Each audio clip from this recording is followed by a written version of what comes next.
Assalaamu alaykum warahmatullaahi wabarakaatu. Shama argafuun hordoftoota fi kabajamtoota jirtu isin jecha warroon amantii biroos akkam nagaa isin jecha obboleeyyan kiyya isin irraa badeetaniin ture samoona kana baga nagaa jiraattan isin jecha dhiifama asumaanu biizii ta'e tanan isin irraa bade ni beeytanii wajjumaanuu hojii mana namaa hojii biyya namaa ni beeytan jechuudha hundumti keessaniyyuu. Sanumaaf biizii ta'ee akka duraanii fata jedhee viidiyoo isin hojjechuu natti hin tolleen isin jedha obboleeyyan kiyya. Mee waan ajaa'ibee kanarraa yeroo baay'ee jechuudha waa'ee madaamota gara jabeeyyii haasaa turre har'a kan argitanii jirtanii madaamii kana jechuudha wallaahi waan baay'ee na dinqisiise jechuudha. Bakka hin beeku maal jedhee akkasinitti himu jechuudha wallaahi. Tokkoon isaanii waggaa meeqaayyuu bira yoo turteetiin jetti. Akkanatti kasin geeggeessine hedduutu jira jechuudha. Ka direevariidhaan taaskiidhaan deemisiin jedhan hedduutu jira jechuudha. Kunoo namni gaariinis akkuma badaan jiru gaariinis jira jechuudha. Kunoo itti boottee, itti maramtee, dhungattee hin jiraame akka fira isiititti yookaan akka haadha isiititti geggeessiti jechuudha. Wallaahi kanarraa mee isin teessanii wal bira qabdanii ilaaluu dandeessan jechuudha. Namni wal caala biyyaa fi miti hunduu carraadhuma.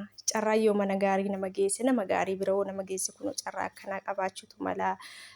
Akkasumallee ati nama gaarii taatee carraa nama badaa bira yoo si geesseetiin hin jedhe akkasuma jechuudha. Hirir jennee boonna jechuudha gaafa san. Gaafa immoo carraan mana gaarii nu geesse immoo alhamdulillah jennaa jechuudha. Ana obboleeyyan kiyya argitanii jirtanii akkuma gaariin jiru akkuma badaan jiru gaariinis jira jechuudha isaan keessas. Argitanii jirtan kunoo baay'inaan gaariin isaanii hin baay'atu jechuudha. Garuu wallaahi namni gaariin ni jira jechuudha. Namni gaariin ni jira jechuudha argitanii jirtanii. Isii kanammoo akka fira isaaniitti geggeessaa jiran yookaan akka hojjettuu isaaniitti osoo hin taane tokko maal gooti seetan. Haguma eerpoortiitu wajjin hin deemne ani yeroo eerpoortii deemeetiin jedhe ijoollee meeqan arge jechuudha wallaahi ijoollee meeqan arge tiyya garuu na geggeessitee jirti gaafa sanii ijoollee meeqan argeen isin jedha wallaahi ijoollee achitti direevariidhaan taaskiidhaan deemaa jedhaniini kiiloon itti baay'atee meeshaa isaanii kan achitti gatan jechuudha namarraa deebisuu dhabanii tiyya amma yeroo san wallaahi alhamdulillah of jajuuf hin jenne wallaahi waan dhugaa isinitti hima jechuudha gaafa nan galu haga kiiloo bira darbeetiin hin jedhee keessa hagachi seenu dirasii haga bakka nama dhoorganii san dirasii hojii deemte jechuudha. Nama eessa deemti si hojiin deemuu heddii haga biyyaa nama naan jedhe jira jechuudha. Wallaahi hagachi keessa na geggeessite hin jira tokko balbalumatti makiinaa keessa gadi buusanii akka nama taaskii kafalee yaabbatee ho'i gasi buusaniituma kalee xammeeqa kamtu jira. Yookaan kiiloo si baay'atee yookaan si kafalchiisanii sanuu odoo siin hubatiin osoo siin laali yookaan meeshaa keessanuu ka sirraa hafisan yookaan meeshaa garaasi nyaatu osoo sanuuyyuu yoo waan deebus ta'e odoo ofirraa warratti hin deebisin meeqa kamtu jira jechuudha. Akka balbala isin darbanii isin biraa deeman hagan isin geggeessuu miti jechuudha. Innaa wallaahi argitanii jirtan isii kan amma tiyya sun anamma yoo na wajjin deemte maal gooti seetan meeshaan hafuu yoo jiraateetiin hin jedhe yookaan meeshaan sirraa deebuu jiraate yoo kiiloon baay'ateetiin hin jiraate ta'e yoo waan waddan sirritti ta'e isii kafalaa yookaan immoo yoo waan sirritti kan waddachiisan ta'e immoo deebiseetiin nama safara keessa jiru ijoolleetti sii kennuu danda'anaan jettu alhamdulillah san kiiloonis natti hin baay'ee kiiloo xiqqoodha. San immoo birrii 100 akkam kafaltee naa darbeetiin jira kiiloo xiqqishuudha jechuudha. Innaa akkasii wallaahi jechuun dhugaa rabbi carraadhuma jechuudha wanni hundumtuu. Tokko immoo kabalbaluma gadi isin darbeetiin isin biraa deebi'u hin jira. Tokko immoo haga isin kiiloo bira darbitanii rakkoo bira darbitanii bakka fattashaa san darbitanii haga isin keessachi seentaniif kan isin wajjin deeman ni jiran jechuudha. Isaan warra gaariidha jechuudha wallaahi. Tokko gizeeti mana isaanii jirtu hojii kee jaalatanii si akka nama si jaalatee ta'anii fakkeessanii garuu gaafati galtu ka ofii isaaniitiiyyuu makiinaa isaaniitiin isin hin geggeessin hedduutu jira jechuudha. Bakka kanatti wal caala jechuudha.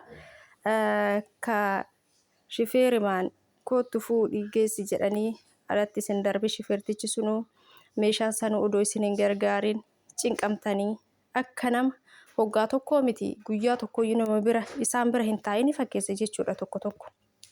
Kanaaf wanti hundumtuu carraadha jechuudha obboleeyyan kiyya yeroo baay'ee jechuudha wallaahi carraan ilma namaa kun murteessaadha jechuudha wallaahi.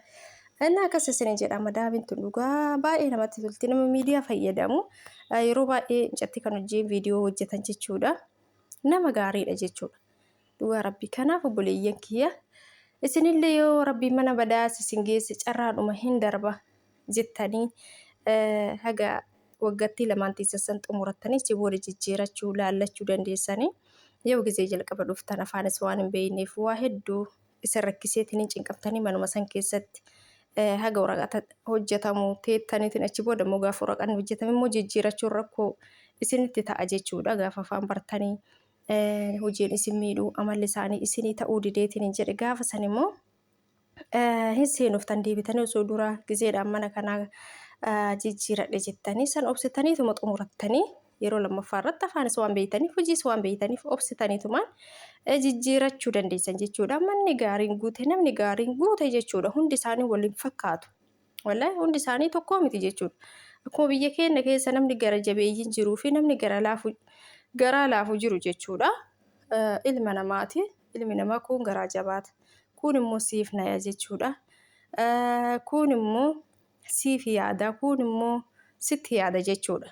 Kanaaf obboleeyyan kiyyaa akkas isiniin jedha dhugaa argitanii jirtanii madaami kun akka isin itti maramtee dhungattee akka intala ofiitiitti akka hojjettu ofiitii miti akka intala ofiitiitti itti maramtee dhungattu jechuudha.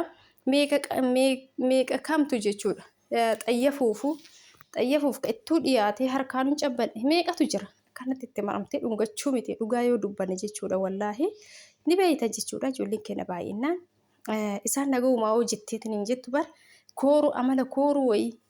Nagauma rabbii kana ka kooran hedduutu jira jechuudha. Kan boonan jechuudha nagauma kana deebisuuf kasi tuffatan jechuudha. Akka waan nageenyi abbaa qabaa ta'ee nageenyi kanama hundaati.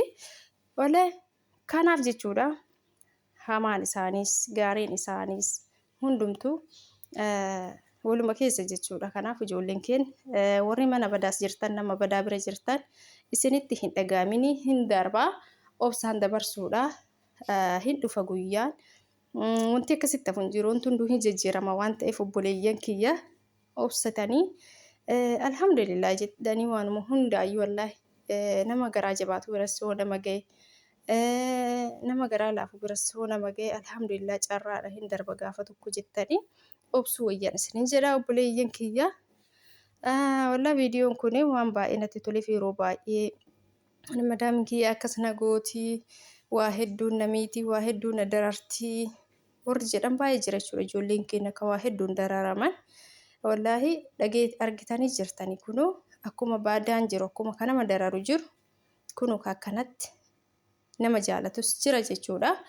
Akkas isin jira obboleeyyan kiyya viidiyoo kanammoo warri subscribe godhi subscribe gochuun maatii ta'an isin jira warri immoo subscribe gootanii na jajjabeessaa jirtan like godhaati na jajjabeessaa malleen isin jira obboleeyyan kiyya kanaan isinii qabadhee dhufee hadha ba'ee viidiyoo isin hojjechuun natti hin tolle kanaaf dubarra voiisii kaa jiran isin jedha akkasii galatoomaan isin jedha obboleeyyan kiyya.